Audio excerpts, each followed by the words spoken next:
সময় কত দ্রুত চলে যায় মা। তোমার সেই দুষ্ট ছেলেটা এখন কত বড় হয়ে গেছে, আর তুমিও পেরিয়েছ 50টি বসন্ত। কোনো দিন কি তোমাকে একটুকু সুখ দিতে পেরেছিলাম?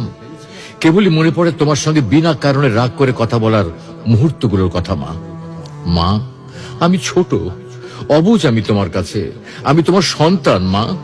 তোমার কাছে ক্ষমা চাওয়ার মতো যোগ্যতাটুকু আমার নেই।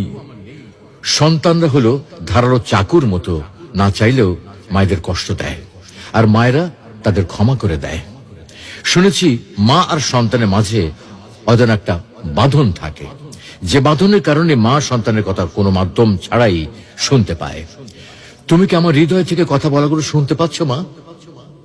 মা, তোমাকে খুব মনে পড়ে মা। তোমাকে অনেক অনেক বেশি ভালোবাসি মা। দুনিয়ার সবকিছু বদলাতে পারে, কিন্তু মায়ের ভালোবাসা কখনো বদলাবার নয়। মা মমতার মহল, পিপাসার জল, ভালোবাসার সিন্ধু, সর্বোত্তম বন্ধু, ব্যথার ঔষধ, কষ্টের সুখ।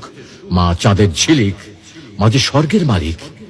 মৃত্যুর জন্য অনেক রাস্তা আছে, কিন্তু জন্ম নেওয়ার জন্য আছে শুধু মা। মা এমন একটা সম্পদ, যা হারিয়ে গেলে পৃথিবীর কোথাও আর খুঁজে পাওয়া যাবে না। ভালোবাসতে সবাই পারে, তবে মায়ের মতো কেউ ভালোবাসতে পারে না।